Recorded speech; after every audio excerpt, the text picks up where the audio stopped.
Bem-vindos ao segundo take. O meu nome é António Araújo e neste episódio, de improviso, um pouco mais descontraído do que o habitual e com a ajuda desta cábula, dou-vos as boas-vindas a 2023 e faço o balanço do ano que passou.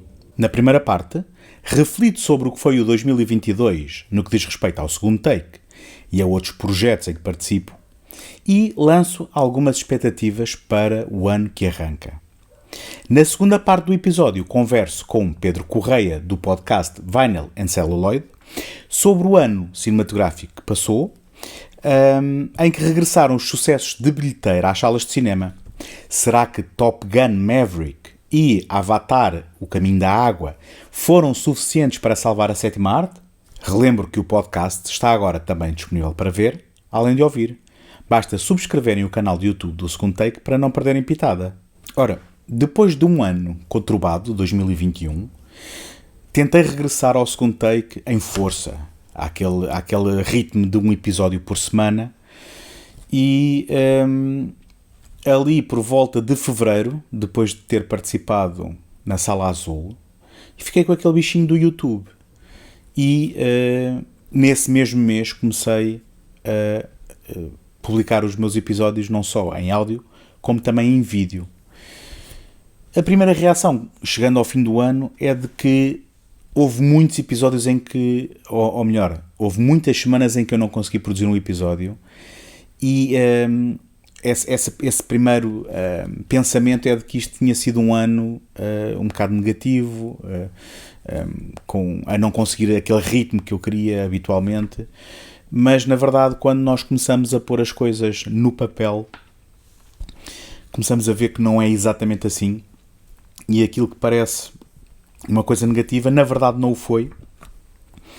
E também, na verdade, começamos a pensar se o que interessa é o número de episódios ou, por um lado, a qualidade deles e também as relações que nós vamos criando aqui, as participações com outros podcasts, as conversas virtuais e pessoais que temos com pessoas que gostam de cinema tal como nós. E, portanto, assim sendo, vou tentar listar aqui algumas das coisas que foram, portanto, conseguidas com o segundo take e com outros projetos. E, no fim, vamos ver que, se calhar, o saldo não é assim tão negativo como eu pensava. Ora, 2022 teve 52 semanas. Destas 52 semanas, houve 11 semanas em que eu não consegui fazer episódio. Portanto, logo à partida parece muitos, são quase 2 meses. Mas então, o que é que se conseguiu? Conseguiram-se 38 episódios, como eu disse, a partir do 314, ali em fevereiro, os episódios começaram a ser também com imagem, o que dificulta, ou o que vem complicar mais a edição dos episódios, não é só áudio, mas também ter que estar preocupado com enquadramento, ter que estar preocupado com conseguir falar para a câmara, ter que estar preocupado com edição, iluminação, essas coisas todas. Portanto, foi bastante desafiante, mas ainda estou a gostar bastante desta experiência de não só poder falar convosco, como também poder dar a cara e até quando trago aqui convidados, como é o caso do episódio 2 na segunda parte, poder mostrar os convidados também, mostrar a conversa. Já disse que não consegui fazer episódio em 11 semanas, em contrapartida, então o segundo take teve 38 episódios oficiais em 2022. Estaria também aquilo que é quase uma rúbrica ou um programa secundário, se quisermos assim chamar, que se chama Videoclube, que também é assim um programa mais informal, tal como eu estou a fazer este do segundo take. Normalmente os episódios do segundo take têm guião. O episódio de arranque de 2023, eu estou a fazer esta experiência. Não sei se é para continuar, mas vamos ver como é que sai. E este Videoclube é aqui uma pequena rúbrica que eu faço assim mais descontraídamente, em que vou partilhando algumas das peças da minha coleção de DVDs, Blu-rays e até VHS. Na verdade, vou-vos confessar, isto nasceu numa tentativa às vezes de suprimir quando numa determinada semana eu não tinha um episódio oficial. E portanto houve 3 episódios do Videoclube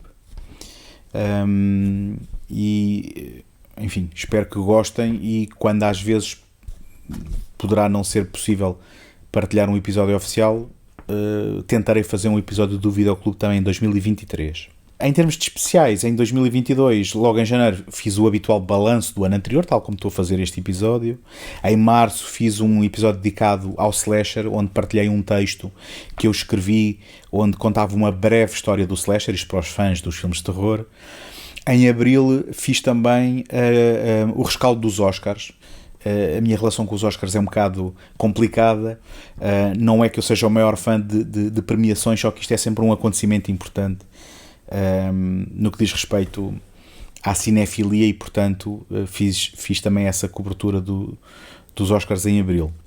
Ao longo do ano fui também fazendo aqui alguns episódios onde refletia alguns filmes que ia vendo em festivais, nomeadamente festivais mais perto de mim, que é o que eu consigo, é o que me dá mais jeito depois também acompanhar, sendo que aquele que para mim é prioritário sempre é o Motel X. Em setembro estive no Motel X, cobri aqui, e não só cobri filmes, como tive uma entrevista da qual também já vou falar mais à frente, que muito me agradou fazer.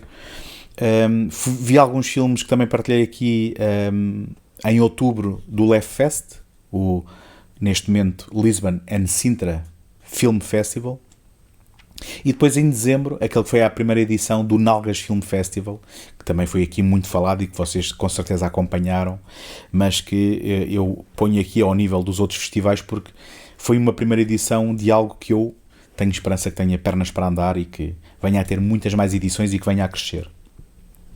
Do ponto de vista pessoal, em agosto, isto não se refletiu no segundo take, como é óbvio, mas tive o prazer de acompanhar aqui um grupo de amigos até a Almeria, e esta viagem foi uma viagem no contexto de férias, mas também teve contexto cinéfilo, porque um dos elementos deste grupo foi o Daniel Louro, do projeto The World is a Set. Fartámos de tirar fotografias para o projeto do Daniel, elas vão aparecendo por aí e aparecerão muitas mais, acredito, nos próximos meses e nos próximos anos, e foi uma viagem muito interessante. Já agora partilho também que os outros elementos foram o Tiago Laranjo e o Ricardo Machado, que vocês também já conhecem, que têm participado aqui em episódios do segundo take, e acho que também foi marcante, muito embora não se tenha refletido aqui em episódios do segundo take, mas também descanso e alguma descontração também é preciso. Também este ano terminei ciclos que tinham ficado interrompidos no ano anterior. Não sei se vocês repararam, mas em 2022 não houve nenhum ciclo que tivesse sido lançado aqui no segundo take, que é uma coisa que eu gosto sempre de fazer, mas aqui aproveitei então essa ausência na programação para terminar ciclos que tinham ficado interrompidos, nomeadamente o ciclo do Dustin Hoffman, do Sidney Lumet e o ciclo dedicado à ficção científica do século XXI. Ora, e como habitualmente também, a celebrar algumas datas agora assim mais para o final do ano, tivemos um episódio especial de Halloween e um episódio especial de Natal. Como tinha dito, no contexto do Motel X, consegui uma de duas entrevistas a realizadores internacionais que tenho muito orgulho em ter conseguido. Este em setembro no Motel X foi ao Justin Benson e ao Aaron Moorhead, uma dupla de realizadores com filmes muito interessantes de baixo orçamento, de ficção científica. Recomendo vivamente que vocês descubram. E em maio tive uma entrevista com o realizador Jonathan Quartas. É um realizador que se calhar vocês não conhecem, mas que fez um filme muito interessante que também passou no Motel X aqui há uns anos, que se chama My Heart Can't Beat Unless You Tell It To. E eu entrevistei-o aqui a propósito da estreia desse filme na plataforma de streaming que foi lançada também em Portugal este ano, que é o Film Twist. Daqueles 38 episódios que fizeram parte da programação oficial do segundo take, 12 deles tiveram convidados. Eu agradeço desde já a participação a todos. Eu tive cá o Pedro Correia por 2 vezes, no ano passado. Ele vai estar de volta na segunda parte deste episódio. Eu tive o Sérgio Pires e a Susana Rodrigues da Sala Azul. Eu tive o Miguel Ferreira, que também é um repetente, teve cá 2 vezes. Tive o Daniel Louro. Tive o Hugo Gomes.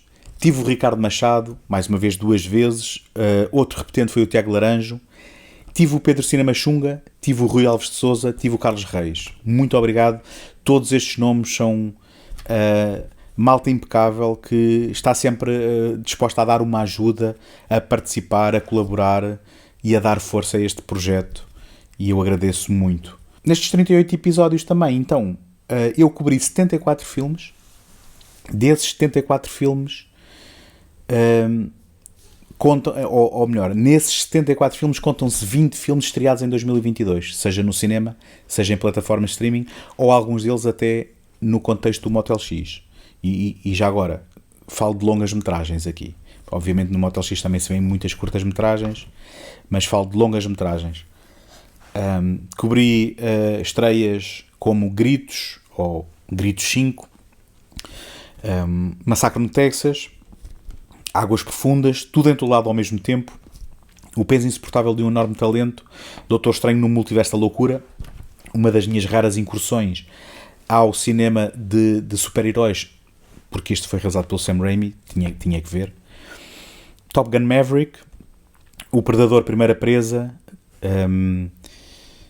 Cá está, por acaso um dos filmes que está aqui contabilizado é a curta do Ricardo Machado, portanto não são 20 longas, mas também estão aqui curtas. The Muppet Face, Bodies, Bodies, Bodies, Something in the Dirt. Isto foram filmes no contexto do Motel X. Vi o Halloween no final, com quem falei também sobre ele com o Pedro Correia. Vi o Clerks 3, mais uma visualização que deu origem a um convite, neste caso ao Pedro Cinema Xunga. Depois, já no âmbito do Left Fest, vi o Crimes do Futuro. Falei aqui do Armageddon Time, dos Fabelmans, da Baleia, da Decisão de Partir, do Master Gardener, e a fechar o ano, o Glass Onion, o filme do Rian Johnson que estreou na Netflix. Portanto, eu listei estes filmes porque um dos meus objetivos com o segundo take é fazer algum revisionismo histórico de filmes que eu gosto e que quero partilhar e que quero descobrir às vezes, e para isso é que faço alguns dos ciclos, é para descobrir filmes, mas também para estar atento às estreias do ano. Nem sempre as estreias mais sonantes são estreias que dão origem a episódios, porque, por exemplo, não me interessa falar do Avatar. Vocês já encontrarão com certeza 30 mil podcasts por aí, portugueses e estrangeiros, que podem ouvir para ouvirem falar do Avatar, e portanto nem sempre estou interessado naquilo que são os filmes mais sonantes, mas estou sempre interessado em perceber que filmes estreiam que podem ter interesse tanto para mim como para vocês. Como se isto não bastasse, eu também tenho outros projetos e que no fim de contas demonstram aqui obra feita, nomeadamente o Universos Paralelos. Conseguimos continuar com o ritmo de um episódio por mês, o que significa que ao fim do ano tivemos 12 episódios oficiais e 3 extras. Basicamente, cada vez que nós temos um universo que já cobrimos, que entretanto acaba por ter mais um filme, ou mais séries televisivas, ou o que for, nós tentamos fazer um extra para fazer o integral cobrindo aquilo que nós não tínhamos ainda falado, porque é novo. Neste aspecto, tivemos então 3 extras. Em janeiro falámos do Matrix Resurrection, não é? Penso que os subtítulos do Matrix confundem-me um bocado. Penso que é o Resurrection, o que estreou em janeiro. Depois, a propósito do Gritos 5, nós tínhamos feito um episódio no passado sobre o Gritos. Fizemos então um extra para cobrir o Gritos 5. E depois, em dezembro, para complementar o episódio triplo que tínhamos feito sobre o Star Wars, aliás, o episódio triplo mais um extra que já tínhamos feito sobre a ascensão de Skywalker, fizemos mais um outro extra, neste caso cobrindo aqui as séries televisivas que entretanto foram estreando. Este projeto, já agora, Universos Paralelos, é feito na companhia e com a colaboração do José Carlos Maltês e do Tomás Agostinho, a quem eu também deixo um abraço e agradeço continuarmos com este projeto vivo. também com o Rui Alves de Sousa e com o Tiago Laranjo, que vocês já ouviram os nomes deles aqui e vão ouvir muitas mais vezes. São os meus companheiros do 3 já é Companhia. Este é um projeto exclusivamente de YouTube, não tem podcast. É um projeto que eu posso dizer que é encabeçado pelo Rui Alves de Sousa. Eu e o Tiago aparecemos só para dar umas larachas, e que muito gosto temos em fazer. Nós gostávamos que isto fosse mensal, não tem sido possível. Eu contei e em 2022 tivemos, tal como em 2021, 6 episódios. Portanto, no fim de contas pode-se acabar por dizer que é bimensal. Basicamente é sempre que temos disponibilidade para gravar, nós gravamos e partilhamos. Isto é um programa em que nós escolhemos um tema, falamos sobre esse tema e falamos sobre um filme inserido nesse tema em cada episódio, e que eu convido-vos a descobrirem se não o conhecerem. Também em 2022, só para acabar aqui este balanço, participei na Sala Azul, num episódio que muito gosto me deu fazer, e desde já agradeço muito ao Sérgio e à Susana o convite. Fui falar do Estrada Perdida do David Lynch. Eu agora estava a me esquecer do nome do David Lynch, mas um dos filmes da minha vida. Gosto muito do filme, e se vocês forem ver o episódio, foi uma ótima conversa que eu tive com o Sérgio e com a Susana sobre o Lost Highway, do David Lynch. E em julho tive um convite do Hugo Gomes para participar, neste caso não é com podcast nem é com vídeo, mas com um texto, para a celebração do seu 15º aniversário do blog do Cinematograficamente Falando. Também foi com um grande gosto que eu fiz um texto sobre escrita, sobre cinema, sobre crítica, e eu convido-vos a procurarem esta celebração dos 15 anos do blog do Hugo, e também agradeço o convite. Já agora em dezembro, e eu espero que quando este episódio tiver saído, também já tenha saído este episódio que eu estou aqui a falar, fui convidado pelo Pedro Correia para um episódio do Vinyl and Celluloid. Se não estou enganado, foi a minha primeira experiência em fazer um podcast em inglês, porque o Pedro está sediado em Londres e faz este episódio para uma audiência mais internacional. E eu não quero arriscar a dizer o nome sobre o que é, porque não vai ele ter-se atrasado com o episódio, mas procurem, porque foi também uma conversa muito engraçada sobre um filme que também muito gosto me deu em descobrir e em falar com ele. Portanto, penso que este é o balanço do ano. O que aqui realmente importa dizer é que deixei de me focar tanto em ter exatamente todas as semanas um episódio só porque sim. Muito embora continue a ser um objetivo, valorizo muito mais neste momento também o poder ir tendo tempo para ter outros projetos, para colaborar em projetos para os quais sou convidado, em fortalecer os laços com esta comunidade e continuar a falar sobre cinema, mais em qualidade do que em quantidade. Ainda assim, isto não é uma desculpa. Eu prometo que vou tentar continuar com o ritmo semanal, muito embora, já se sabe, nem sempre vai ser possível, porque mete-se a vida pelo meio e às vezes não é possível. Assim sendo, em 2023 planeio continuar exatamente com a mesma linha que regia o segundo take no passado, não tanto nestes últimos 2 anos, mas quero voltar a estar atento a estreias.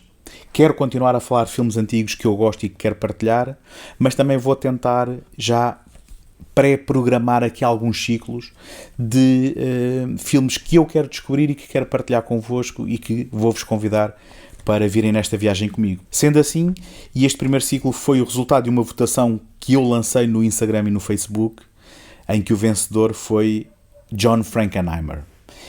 Portanto, o primeiro ciclo vai ser dedicado não à carreira integral do John Frankenheimer, porque senão nunca mais saímos daqui, mas o que eu vou fazer é aqui em 4 episódios cobrir a filmografia dele em diferentes décadas.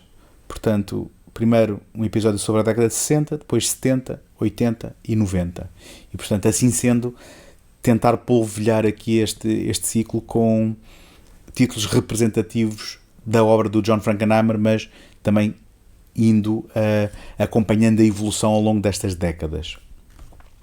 Depois tenho aqui também um segundo ciclo que eu convido-vos a acompanhar-me, que é um tema que me começou a interessar. Eu nunca fui um grande fã no passado deste tipo de filmes, só que comecei a perceber que apetecia-me redescobrir e descobrir alguns deles que nunca vi, que são filmes sobre homens em missão, e isto aqui penso que até serão todos sobre a Segunda Guerra. Portanto, não são filmes realistas, não são filmes anti-guerra, espero também que não sejam pró-guerra, porque isso também não me interessa nada. No entanto, houve uma certa cinefilia, ou melhor, houve uma cinematografia aqui, nomeadamente entre os anos 60 e os anos 70, que enaltecia as virtudes do combate aos nazis. E, portanto, estamos a falar de títulos como Os Canhões de Navarone, O Inferno é para os Heróis, O Comboio, 12 Indomáveis Patifes, O Desafio das Águias, enfim, aqui uma série de títulos que eu quero descobrir e que quero partilhar convosco, e que espero que nos leve na descoberta de bons títulos de ação, que é uma... Tal como a comédia, talvez seja os géneros que eu mais vou ignorando, e na prática quero tentar também colmatar aqui algumas dessas falhas. Eu sei que me estou a focar muito em cinema americano. Isto acaba por ser uma fraqueza minha. Eu sei que há muitas cinefilias muito interessantes pelo mundo fora, só que eu espero ir cobrindo isso com estreias novas e com outros filmes, mas estes ciclos vão ser muito focados em cinema americano, porque a minha terceira proposta é um ciclo que eu penso que vai ser muito interessante. Eu próprio ainda não tenho aqui os títulos todos definidos, só ainda fiz uma lista de possíveis títulos, ainda não alinhavei o que é que vai ser mesmo a programação, mas quero-me focar em filmes neo-noir dos anos 80. Houve aqui uma espécie de ressurgimento do noir no final dos anos 70, princípios dos anos 80, e há toda uma panóplia de filmes que depois se convencionou chamar neo-noir nos anos 80. Eu posso dar aqui alguns exemplos, por exemplo, o The Big Easy, um filme realizado pelo Jim McBride. O Jeff Bridges, curiosamente, interpretou aqui alguns filmes que se podem enquadrar neste género, como o Cutter's Way ou o Against All Odds, o DOA, que é ele próprio um remake de um filme,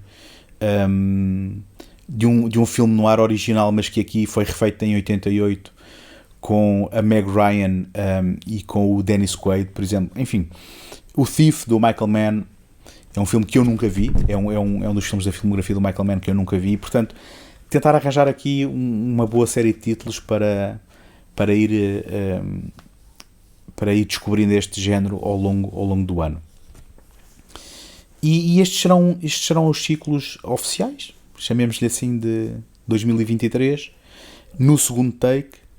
Como já disse, continuar a estar atento às estreias, tanto nos serviços de streaming como no cinema, continuar a estar atento, ou melhor, continuar a partilhar outros filmes fora destes contextos, sempre que fizer sentido na programação do segundo take, trazer aqui filmes que eu gosto, partilhar convosco, sempre com um olhar crítico e histórico para não nos focarmos só naquilo que é novo e sai e que depois não vale a pena. Vamos tentar enriquecer a nossa cinefilia, e não prometendo, fica também aqui a dica de que eu gostaria de tentar retomar uma brincadeira que eu tive aqui há uns tempos, em que convidava,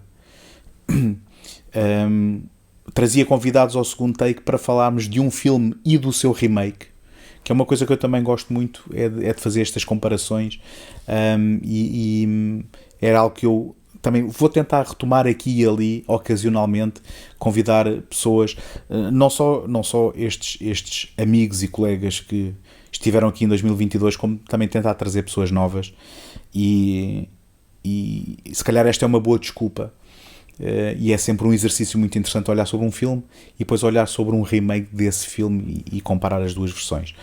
Outra coisa que eu também tento sempre convencer-me, e depois acabo por não arranjar tempo ou até me esqueço, é de estar atento a coisas que passem na Cinemateca. Portanto, a Cinemateca é uma ótima ferramenta para enriquecermos esta nossa cinefilia, olhando para trás, olhando para a história do cinema, e portanto vou tentar, não sei com que frequência, não prometo nada, mas fica aqui, a única promessa que eu faço é que vou fazer o esforço para trazer aqui volta e meia filmes que passam na Cinemateca e começar a frequentar um bocadinho com mais assiduidade da Cinemateca e descobrir que é o que importa, que é aquilo que eu quero realmente, é aproveitar esta oportunidade não para ir ver pela enésima vez um filme que eu já conheço, mas para descobrir algo que eu não tenho a oportunidade de ver de outra maneira. Portanto, isto foi o meu longo e deambulante discurso sobre o balanço de 2022 e sobre aquilo que é a perspectiva do Second Take para 2023.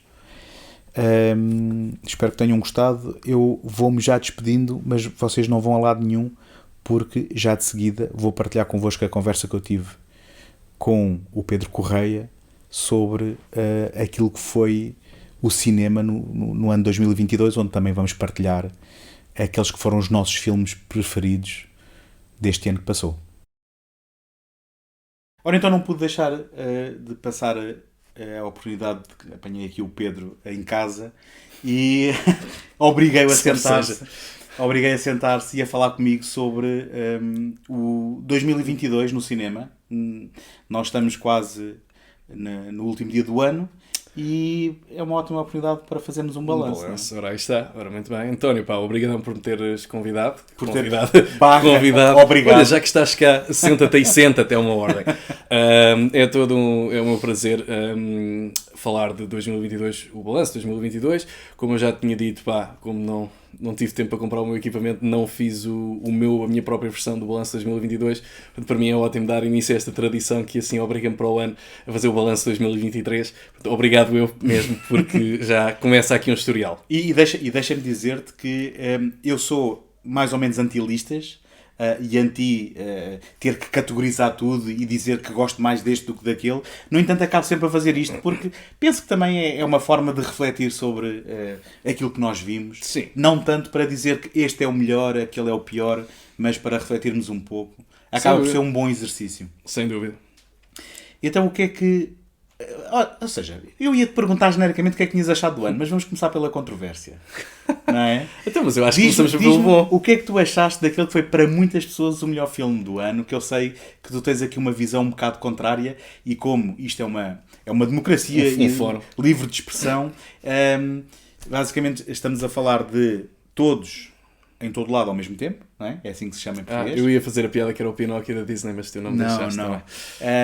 E que basicamente houve quase uma unanimidade, uma opinião concertada de que era um dos filmes mais originais e aliás, tu estás-te a rir... Eu estou-me a rir, menos eu, a opinião.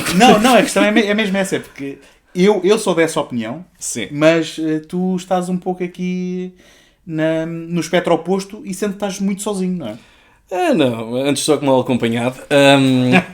Mas, não, piadas à parte, é assim, isto requer todo um histórico do porquê que, ou de onde é que veio a minha opinião sobre este filme, e não é para ser do contra, há muitas coisas que sim, eu gosto de ser do contra, mas neste caso não é isso que me motiva. Basicamente, no ano passado, um grande amigo meu, grande fã de cinema, que mostrou-me o trailer e disse, isto vai ser incrível, e eu vi aquilo e disse, só que não. E quando vi... E formaste a tua opinião naquele instante? Não foi formar... Não, porque senão não tinha visto o filme, não é? Mas... para mim é assim, há muitos filmes que são lançados especialmente no início do ano, como, por exemplo, títulos que nunca mais ninguém se lembra, como há uns anos atrás o First Cow, melhor filme do ano, 100% Rotten Tomatoes, e depois este ano até mesmo o Unbearable Weight of Massive Talent, não é? Com o Nicolas Cage. É isso mesmo. Nunca mais ninguém falou do filme. Eu estava com esperança que este fosse um dos casos, ou seja, a minha opinião vai se afundar no meio de nada porque mais ninguém vai falar deste filme. A diferença para esse do Nicolas Cage é que não se deixou de falar deste porque este é bom e o do Nicolas Cage é só mediano. Não é? Também achei o filme do Nicolas Cage muito mediano, atenção. É divertido, é facto, mas mediano. Altamente esquecível. E portanto, quando eu vi o filme, sem qualquer tipo de informação, melhor, sem ser para lá do trailer, foi um bocado mais do... Ou melhor, senti que estava a ver um filme... Já tinha tido essa sensação por parte do trailer, que era um pouco tipo Marvel, diversos dimensões e diabo a sete. Não vais falar mal do universo paralelo. Não. Esse não. Esse é um programa consagrado. Não de série... Este é um de série B. Rui, se estás a ouvir, esta é para ti. Tipo... Achei aquilo já visto, já feito. Especialmente eu gosto muito da série do Rick and Morty. E achei que, ok... outras dimensões onde temos dedos de salsicha e não sei o que mais. Isso não achei original, não achei toda aquela ideia do sei quem és e esse é o segredo da felicidade. Achei isso, ok, uma mensagem que já está batida muito em voga agora, porque o segredo para teres um filme, e possivelmente esse filme até ganhará um Oscar, quem sabe, melhor filme, é um filme que não ofende, não magoa, mas também não faz nada. É como um bocado como o Coda. Existe. Bom, sim. É um filme que existe. Eu acho que é muito diferente do Coda. Mas eu não sei... É inofensivo. Quem é que vai apontar uma crítica àquilo, sem ser eu? Bom, eu acho é que é uma forma diferente de abordar os temas que aborda. Ao contrário do Coda, não é? Pode ser. Ou seja, pega naquilo que seria perfeitamente normal num filme de super-heróis, sim, para abordar algo que é mais pessoal e que, obviamente, pessoas com coração mundano acabam por... eu não. Acabam por alinhar com a mensagem do filme. É. Mas é assim, são diferentes opiniões. Já agora, estavas a falar dos Oscars. Eu prevejo que mesmo que não ganhe Oscar melhor filme, porque seria talvez extraordinário, mas já coisas mais estranhas já aconteceram recentemente. Mas mesmo que não seja isso, normalmente este é o tipo de filme que é recompensado com um Oscar de melhor argumento. Portanto, possivelmente sim, que agora cada vez mais é visto como olha, não ganhas o principal, mas damos-te aqui isto. Sim, ou seja, isto já acontece há uns anos. Já vai... eu penso que o Adaptation não ganhou. Acho que sim. Ou ganhou o melhor argumento. Ou foi o Ben John Malkovich. Enfim, mas é o tipo de filme que é um bocadinho fora. Sim. Que eles não têm a coragem de premiar como melhor filme, mas que acabam por recompensar. De uma forma ou de outra. E depois, todo esse... todo o zoom, todo o buzz que houve à volta do filme durante o ano... Não é real, ou seja, eu aceito os teus argumentos e acho que quer dizer quando não é real? É isso, ok, vamos lá. Eu aceito os teus argumentos sobre a história, sobre o argumento, sobre a execução, válido.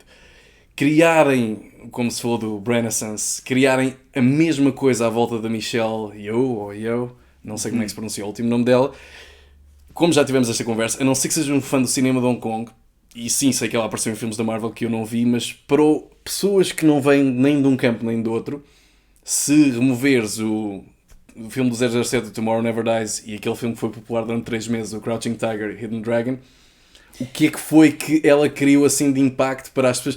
Ela voltou! Eu não sei se será tanto um Michelle Yeoh essence, ou se será mais um... esta Michelle Yeoh é mesmo espetacular. Eu penso que é mais uma realização das pessoas de que, realmente, esta atriz, quando... não é? Alinha com o material e que este é um filme exigente, não é? Do ponto de vista de interpretação e do ponto de vista físico.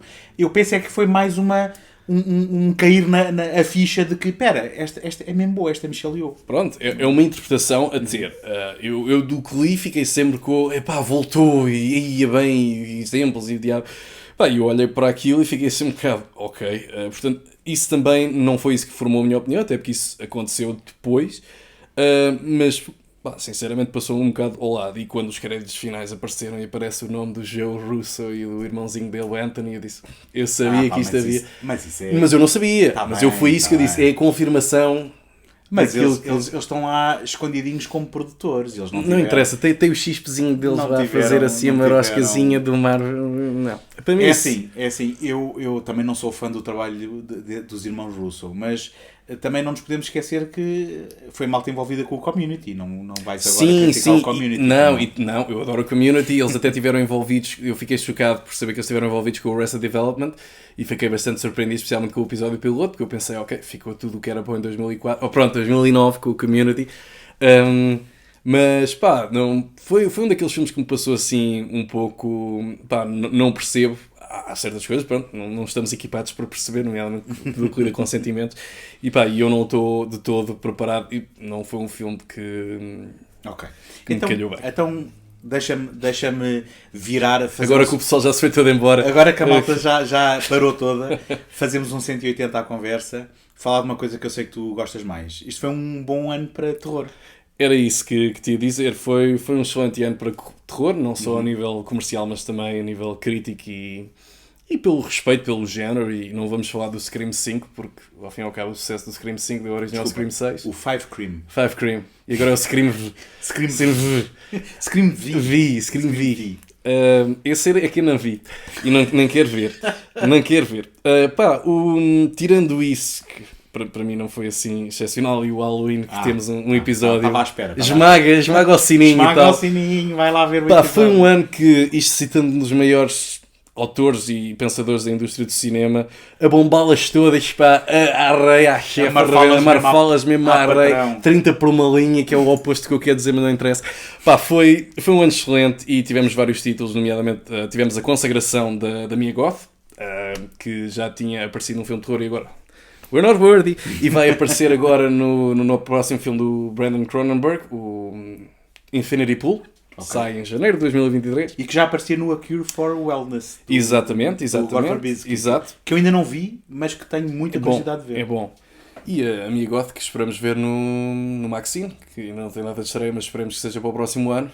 Mas mais do que isso, foram títulos fantásticos e não tivemos dependentes dos remakes, nem daquelas propriedades do Stephen King, nada contra, mas foi bom ver muito trabalho original que esperemos que traga...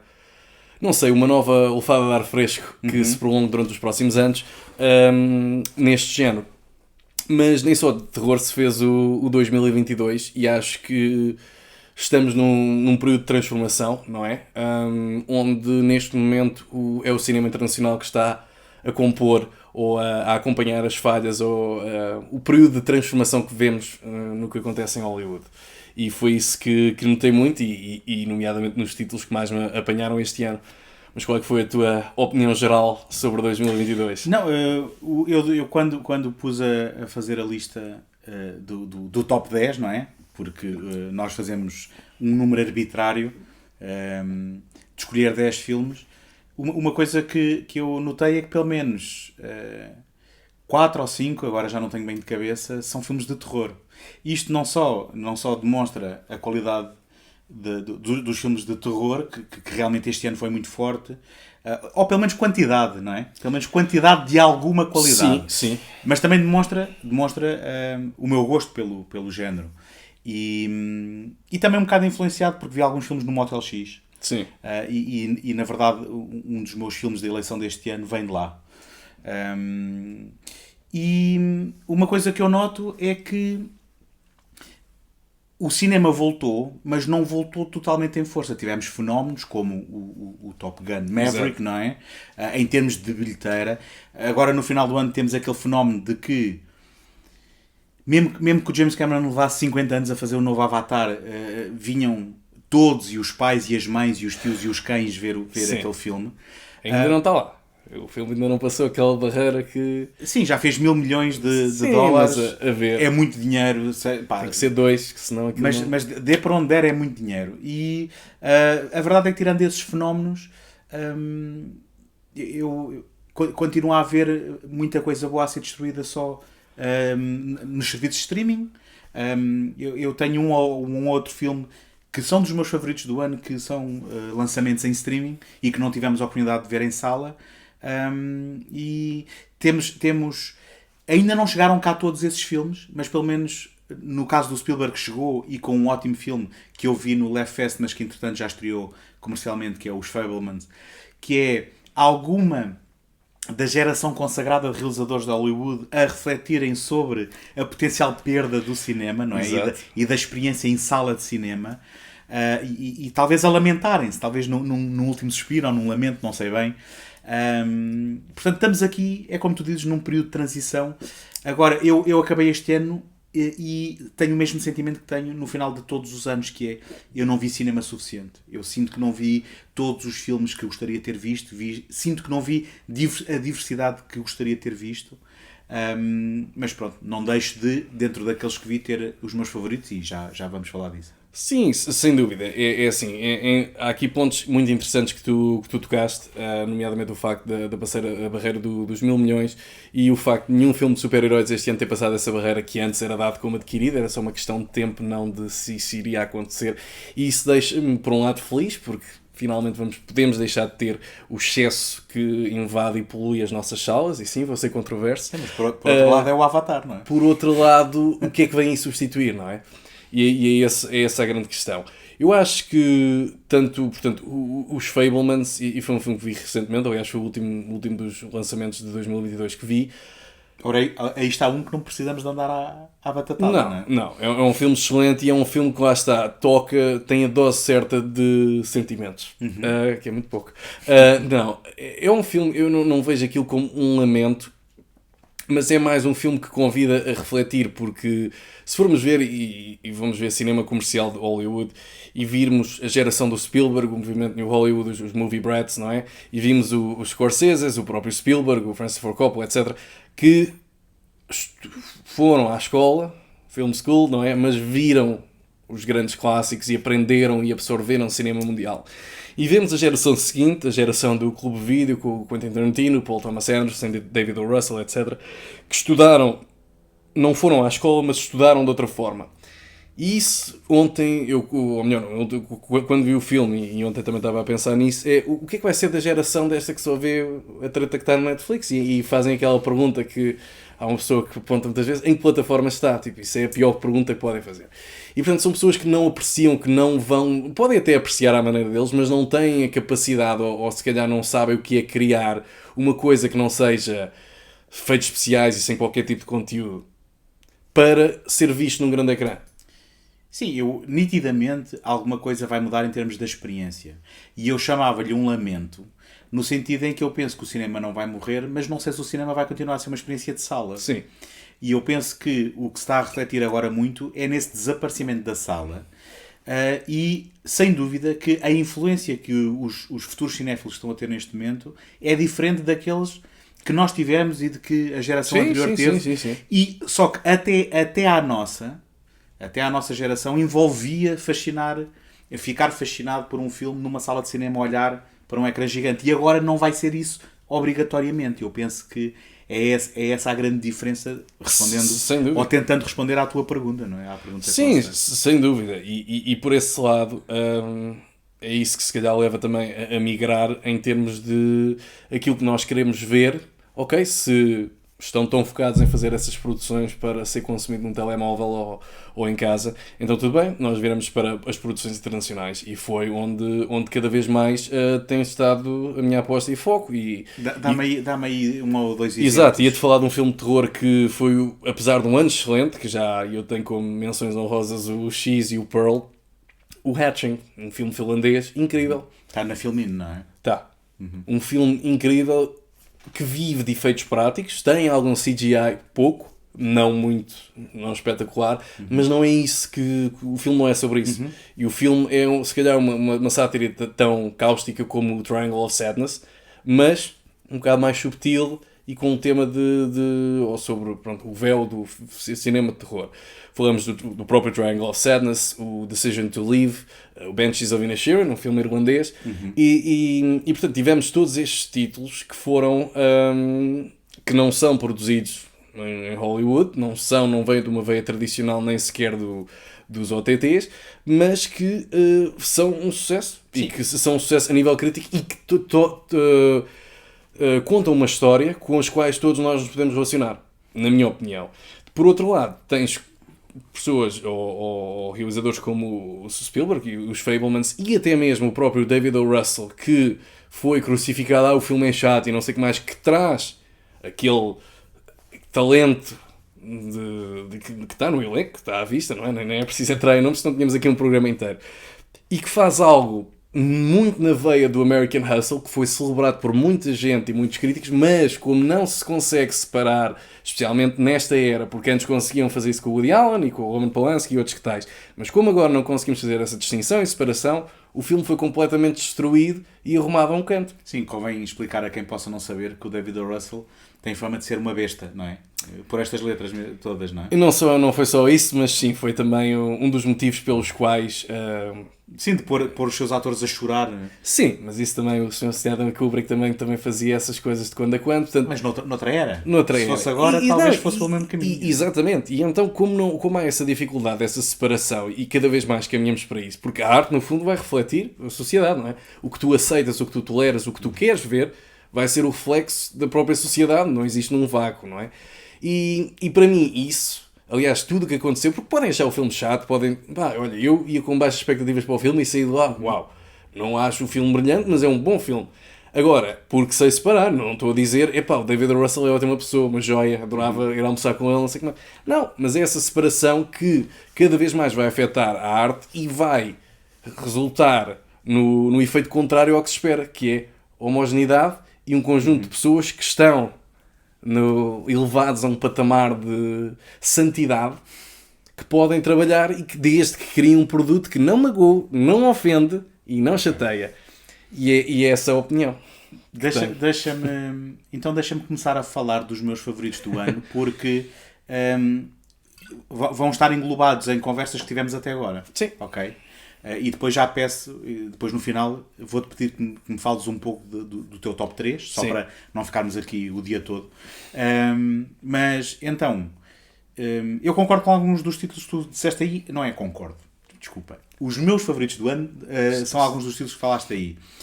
The Banshees of Inisherin, definitivamente, pá, é um daqueles filmes que eu quase que diria que é de uma simplicidade desarmante, que quando tu percebes, pá, é um filme que ficou e que agarrou, e lindíssimo, uma fotografia lindíssima, e não é todos os dias que se vê um filme em que, se tu me perguntares sobre o que é que o filme é, a sinopse é um tipo que quer deixar de ser amigo do outro.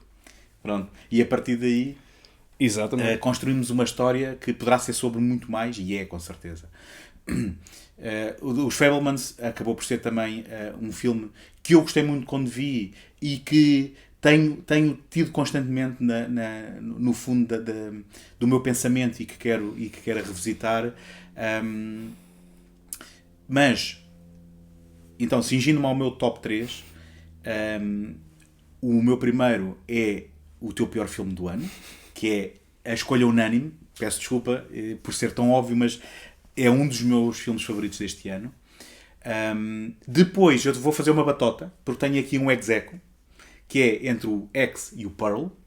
Mas é aceitável. Porque são filmes tão intimamente ligados, são filmes completamente diferentes, sendo que um é uma prequela do outro, e sendo diferentes, o Pearl torna o X melhor, penso eu.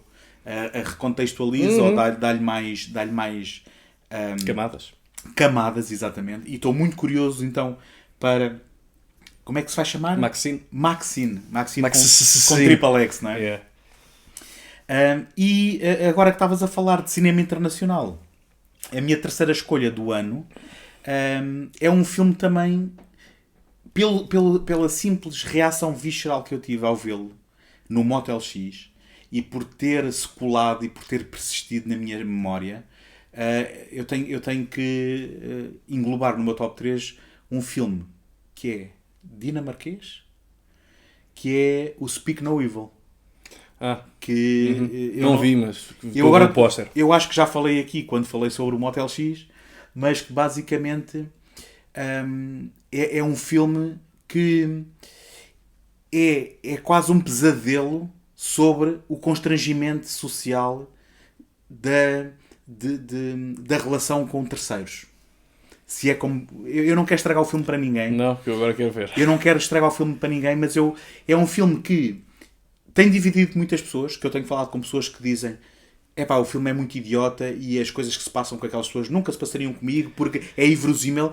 E aquilo que eu digo é, atenção, eu acho que o filme poderá não ser verosímil em termos do que acontece, ainda assim eu acho que é. Porque eu acho que é um filme excelente, insidioso, e que te faz pensar... Olha, deixa-me resumir sobre o que é que este filme é. Sabes aquela cena do The Girl with the Dragon Tattoo do David Fincher? Sim. Em que o Daniel Craig já sabe quem é o criminoso, vai-lhe bater à porta. E o criminoso spoilers para este filme, é o Stellan Skarsgård, Pois. que o convida a entrar. E ele, por constrangimento social, entra. Cena seguinte, ele está atado numa cadeira e a ser torturado. Pronto. Isto, de certa forma, resume o Speak No Evil, e é um filme que te deixa completamente de rastos. E que eu vi com o Tiago Laranjo, e que quando acabou nós virámos um para o outro e acho que dissemos uma asneira. E saímos para apanhar ar, porque é um desses filmes. Ok, então não vou vê-lo amanhã antes de ir para a minha festa de ano novo. Acho que é para ótimo. não ir. Acho que é ótimo, Epá, pronto, olha, esse por acaso lembro de ver o póster, mas não. É que nem sabia a história, portanto não foi daquelas coisas. Não me interessa e não fiz. Uma pessoa também não pode estar em cima de todos. Sim. Recomendado sem reservas, mas fiquem sabendo que vai estragar o vosso dia. Basicamente é isso. Epá, isso foi o que me disseram do Miss 45 do Abel Ferrara e. Pronto, Melhorou o dia, melhorou o dia. Não fui eu. Saí alegre, muito bem. E então, e no teu caso? Tens Olha, aí... queria só fazer-vos uma sugestão de filmes. Portanto, eu ainda não concluí o meu top 10 porque ainda não vi o Babylon e não sei onde é que isso vai calhar e sequer se vai calhar, mas queria mencionar o Argentina 1985, um filme argentino espetacular que gostei imenso. E que está em pandan com o campeonato de futebol, não é? Pois, eu vi o filme antes, mas pronto, sim. Não teve, mas eles foram campeões em 86 e este ano também, mas sim. Portanto, mas desculpa, tu estás só a mencionar... O facto do filme ser muito bom. E ainda não estás a fazer o teu top 3. Não, tipo... queria mencionar isto porque okay. Não sei se vai, não vai, depende como é que o Babylon me impressiona, porque eu sou daqueles que não ponho o Licorice Pizza no meu top 10 de 2022 porque o filme esperei até estar concluído os lançamentos de 2021 para poder fechar esse top. Porque isso não... Para mim tem que ter lançamento geral. Mas ele foi lançado em dezembro. E foi lançado. O ano passado. Exato. Por isso significa que ainda é um filme de 2021. Exatamente, por isso é que eu não o ponho. Eu estava a dizer é que muita gente pôs porque só o viu depois. Isso é deturpar. Daqui a pouco estamos ainda a celebrar o Argo. Mas tu podes fazer um top 3 à data, não é? E depois daqui a 2 dias dizeres... Não, porque o filme só estreia no final de janeiro. Mas pronto. Mas agora, focando nos filmes que sem dúvida entraram. Este o Hatching, eu vou rapidamente dizer. Portanto, está lá o Hatching, está o Official Competition, que entrou nas competições de 2021. Tu estás a fazer o teu top 9? Só estou a mencionar os filmes que já lá estão. Mas não vou entrar em detalhes. Eu gostava que depois dissesses os meus top 3 e já vamos. Estes não estão lá. Muito calma. Eu aprendi. I got the assignment. Tu tens o Hatching, que já falei, o filme finlandês. O Official Competition, o filme espanhol que teve nas competições de 2021, mas só recebeu o lançamento geral este ano. Até em Espanha. Ok, isso é o título internacional, é? Official Competition, exato. Agora deixa-me cá lembrar. Vamos já ver. O Amsterdã não estava. Pronto. Vamos fazer um fast forward. Os Fablemans estão lá, sim, sem dúvida. Tenho que ver o que é que publiquei mais. Mas o Vengeance, gostei, do BJ Novak, que também está na lista. Okay. Não, chegaste a ver? Não vi. Muito mas bom. Fiquei um pouco dividido porque ouvi coisas também... É para ir. O BJ Novak é assim um bocado do hipster e então... Mas como é sobre um podcaster que vai para o interior, fiquei assim um bocado para atrás. Eu comprei muito aquilo, embora não esteja no meu top 10 e no meu top 3 e não vá estar no top 10, foi muito comparado ao Lost in America e até um bocado ao Easy Rider. Um bocado moderno, no sentido de descoberta da verdadeira América. Porque é um gajo que vem de Nova Iorque e vai para o Texas. E gostei muito. E não é condescendente, não? Não. Okay. Não achei condescendente todo. Aliás, até goza um bocado consigo mesmo. Mas agora, passando imediatamente para os que estão no top. Gostei do Fire of Love. Lá está, que falámos do documentário. Grande documentário. Que está também... na Disney Plus. Disney Plus, se puderem, exatamente. Vejam. Grande. Cinzento ou vermelho. Sim, Cuidado com os cinzentos. Agora, no top 3 estão os títulos que eu já mencionei. Portanto, estamos a falar do Triangle of Sadness, o grande vencedor de Cannes este ano. Ou seja, estás alinhado com Cannes e não com todos os detratores. Pois, mas eu gosto muito dos filmes do Ruben Östlund. Portanto, gostei muito da Square e o Force Major. Sim. Portanto, gostei muito do filme e estou com muita expectativa do próximo, que vai trazer o Woody Harrelson de volta. O sistema de entretenimento a bordo não está a funcionar. Um título muito longo para sobre um avião, mas que promete continuar na mesma cena. Sim, gozar com todos, bombá-los a todos. Depois foi o Banshees of Inisherin, portanto, um excelente filme que fucking great e que lá está, e como tu dizes, de de uma história, de um conceito tão simples e tão banal como, olha, já não quero ser mais teu amigo. E no fundo explora bastante os temas da amizade. Atenção, não é um filme que abdica disso, sim, porque explora a evolução, desenvolvimento pessoal e a própria forma como as pessoas processam aquilo que lhes acontece. E acho que é um filme que muito lentamente e muito discretamente está a falar sobre a própria Irlanda. Que é passado durante o período da Guerra Civil. Exato, tem isso como fundo. Sim. E mesmo a própria coisa dos dedos e tudo mais. Sim, não é irmão contra irmão de sangue, mas semelhante. Amigo contra amigo, não é? Exatamente. E diferenças irreconciliáveis. Exato. E para mim é assim. Eu não... E de como é que se... Desculpa insistir. Como é que se, de certa forma, consegue transfigurar uma natureza que é boa em algo destrutivo também, não é? Sem dúvida. E com performances incríveis, não é? Vamos falar... Colin Farrell exatamente. Em 4 filmes este ano e todos eles muito distintos, muito, não é? Diferentes. E eu, para mim, pronto, eu não vi o The Whale, mas para mim acho que como já há ali algumas coisas contra o Shore, o Brendan Fraser... mas tu estás a apontar ao Oscar, é isso? Achas que o Colin Farrell vai... Sim, até porque eu gosto muito dos filmes do Martin McDonagh. Mas com este? Achas que com este? Acho que sim. E já é a altura dele ser... Porque ele está irreconhecível, por exemplo, no 13 Vidas. Sim. Sim. Do Ron Howard. Mas lá está, o Ron Howard, hoje em dia, que o gajo já não é bem recebido pelo que ele faz. Tudo bem, mas podiam nomear o Colin. Acho que aqui nomeariam... E pronto, tem excelente performance, não só entre os dois principais, ou neste caso o principal e o secundário, do Brendan Gleeson, mas também... a Carrie, não sei pronunciar, nomes irlandeses são lixados, e o outro sujeito que é assim um bocado mais Simple Jack, o Barry Keoghan. Também é um ótimo ator, esse miúdo. E achei incrível, achei performances incríveis nesses filmes, assim como os Fabelmans foi outro filme que a quantidade de performance tu podes apontar ali, desde o Extended Cameo do David Lynch, que espetacular, mas o Judd Hirsch teve ali um bocadinho, mas dominou. E mesmo o Seth Rogen, não é? A Michelle Williams está incrível. Sim, mas isso já é habitual. E o Paul Dano, que todos nós gostamos. Sim, o Paul Dano, que também já é um daqueles atores que nem sempre encaixa, nem sempre faz o clique. Mas ele já nos habitua a coisas boas. É até um casting curioso, porque era a última pessoa que eu esperaria ver como o pai de família. Lá está, mas ele continua, continua a estender. E por último, queria então mencionar, não que estes sejam a ordem do 1, 2, 3, mas estão os 3, seria o Decision to Live, portanto, o filme coreano que achei espetacular. Eu gostei, mas não achei extraordinário, mas a ti caiu-te no goto. Envolve, achei, como eu disse, um mix entre o Twin Peaks e o Vertigo, e achei toda aquela barreira linguística e tudo mais. É a prova, pronto, vai para lá do Parasite, entre chinês e coreano. Exatamente. No sentido não entre a minha, eu não falo coreano, portanto, isso existia sempre. Na própria narrativa, não é? É um coreano e uma chinesa que nem sempre falam a mesma língua, não é? Exatamente. E, portanto, foram estes os filmes, eu acho, sem dúvida... pronto, claro, o Top Gun Maverick também figura no meu top 9, que ainda não está fechado. Por aquilo que já falámos, é um filme que, lá está, a simplicidade, ou melhor, a ausência de uma agenda... que não encontramos isso noutros títulos, como aqueles que não falamos. Não há. Podes falar de uma agenda jingoísta, eu irei debater que ali já não existe. Se quiseres falar disso no original, tudo bem. Eu só me lamento que essa simplicidade não seja uma simplicidade de processos, mas sim uma simplicidade de construção narrativa. Ou seja... É mais simplista do que simples, na minha opinião. Sem dúvida, mas é um filme... Mas é um filme extraordinário de se olhar e de experienciá-lo. Detesto esta palavra. De o ver num grande ecrã. Sim. Foi sem dúvida incrível e para mim, olha, muito falei do pessoal e do maior ecrã de sempre visionar o Avatar.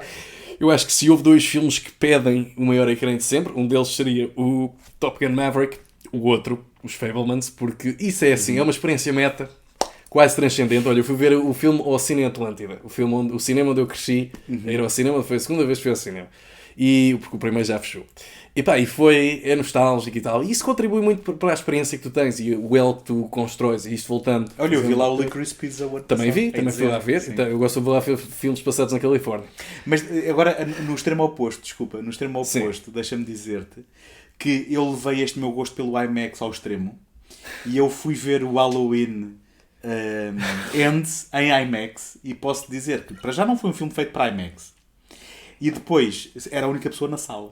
Que aquilo amplifia a caca. Depois uma pessoa vê. Olha, Não, o mas- Terrifier 2 em IMAX. Mas Sair o 3 vou ver. não só era a única pessoa na sala, como houve um casal que entrou Isso aí. e que devia estar a entrar à socapa porque foi lá uma pessoa da nós, pediu-lhes o bilhete, eles não tinham e tiveram que sair, e fiquei sozinho a ver o Halloween. As contas do David Ends. Gordon Green não se pagam. Sozinhas, pá, tem que ser.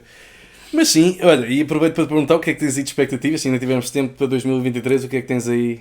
Epá, o bom é que eu nem sei o que vem aí. Eu juro. Oppenheimer, Barbie, no mesmo dia. Vai ser explosivo. Eu tento não jogar o jogo da expectativa. Eu espero que as coisas vão estreando e já é muito difícil um filme surpreender-me nesta idade. Estou a ficar velho, cabelos brancos já, ou falta deles, e portanto, se eu vou ainda construir uma expectativa, eu tenho uma relação muito complicada com o Nolan, no sentido em que eu às vezes quero muito gostar dos filmes dele e depois não consigo.